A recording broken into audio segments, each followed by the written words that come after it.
কেটে নিয়েছি, নুন হলুদ দিয়ে দিয়েছি। কচুটাও কেটে ধুয়ে পরিষ্কার করে নিয়েছি। কাঁকড়া কচু দিয়ে করার জন্য যে যে ইনগ্রেডিয়েন্টসগুলো নিয়েছি, এই যে ক্যাপসিকাম নিয়েছি, তেজপাতা, পেঁয়াজ কুচি, টমেটো কুচি, রসুন কুচি, 2টো কাঁচা লঙ্কা আর 4টে শুকনো লঙ্কা। এখন কড়া গরম হয়ে গেছে, একটু সর্ষের তেল দিয়ে একটু গোটা জিরে দিয়ে দেবো। আগে একটু সর্ষের তেল দিয়ে কাঁকড়াটা ভেজে নেব হালকা করে। তেল গরম হয়ে গেছে, কাঁকড়াটা দিয়ে দেব।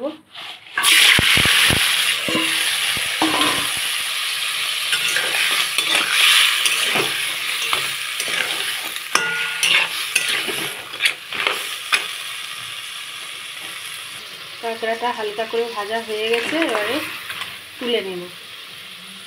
কাঁকড়াটা ভাজা হয়ে গেছে, তুলে নিয়েছি। তেলটা অল্প অল্প গরম হয়েছে, এবার অল্প করে নুন আর হলুদ দিয়ে ক্যাপসিকামটা হালকা করে ভেজে নেব।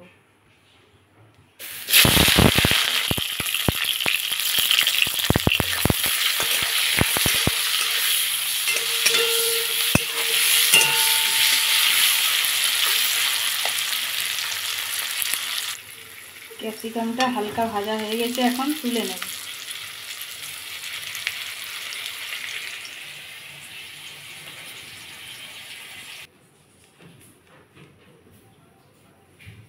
দিয়ে দিয়েছি গোটা জিরে। দিয়ে গোটা জিরেটা ভাজা হয়ে গেছে, আর পেঁয়াজ দিয়ে দিচ্ছি,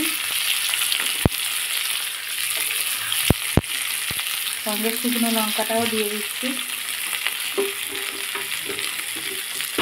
আর সঙ্গে দিয়ে দেবো কুচিয়ে রাখা রসুন।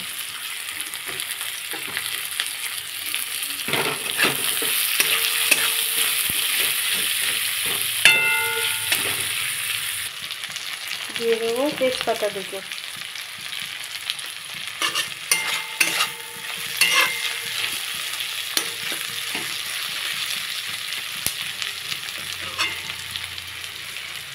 মশলাটা একটু ভাজা ভাজা হয়ে এসছে, এখন এই মশলার মধ্যে দিয়ে দেবো আদা, চেরা করা কাঁচা লঙ্কা আর কুচিয়ে রাখা টমেটো।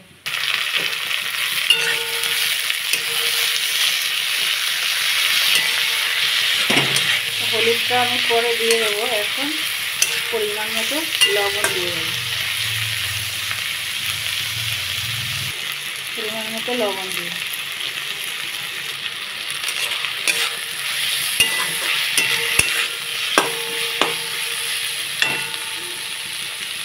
পরিমাণ মতো হলুদ দিয়ে দেবো।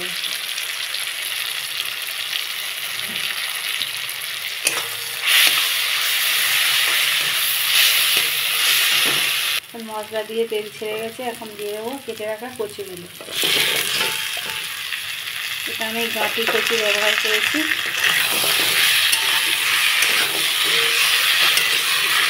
গাঁটি কচুটা রান্না করছি, তোমরা মনে করলে অন্য কোনো কচু দিয়ে ট্রাই করতে পারো।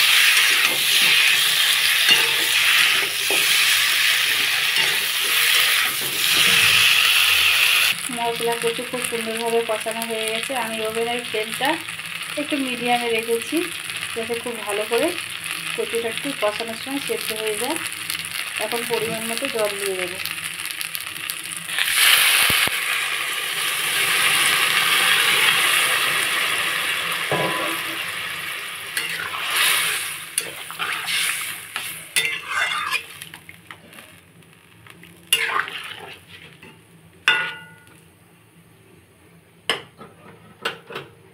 ঢাকা দিয়ে দেবো। ঝোলটা বেশ 5 মিনিট মতো ফুটে গেছে, এখন ভেজে রাখা কাঁকড়া আর ক্যাপসিকামটা দিয়ে দেবো।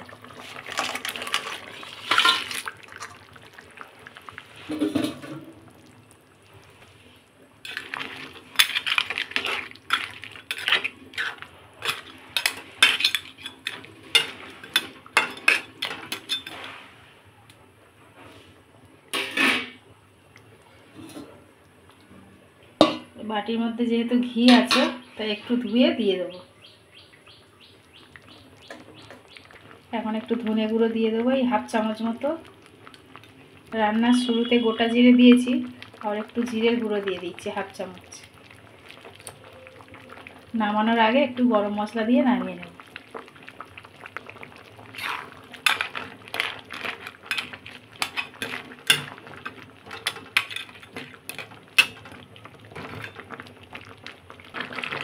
এখন এই গরম মশলাটা দিয়ে দিচ্ছি।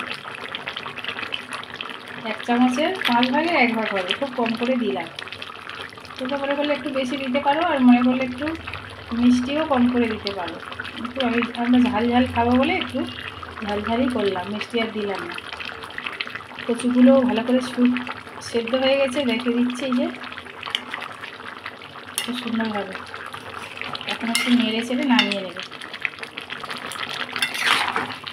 পুরো ভিডিওটা দেখার জন্য অসংখ্য ধন্যবাদ। এইভাবে তোমরা পাশে থেকেও সাপোর্ট করো, আমি যাতে আরও এগিয়ে যেতে পারি এবং ভালো ভালো এরকম ভিডিও তোমাদের উপহার দিতে পারি। অবশ্যই কিন্তু এইভাবে কাঁকড়ার তরকারি বাড়িতে বানিয়ে খেও, তাহলে আমার ভিডিও বানানো সার্থক হবে। যেহেতু রান্না হয়ে গেছে, এখন তরকারিতে তেজপাতা রাখার দরকার নেই, তুলে ফেলে দেবো। তরকারিটা নামিয়ে নিয়েছি। এইভাবে বানিয়ে খেলে আশা করি এর স্বাদ তোমরা কোনো দিন ভুলতে পারবে না। কেমন হয়েছে জানিও, আর তোমরা অবশ্যই এইভাবে করে খেও। টাটা।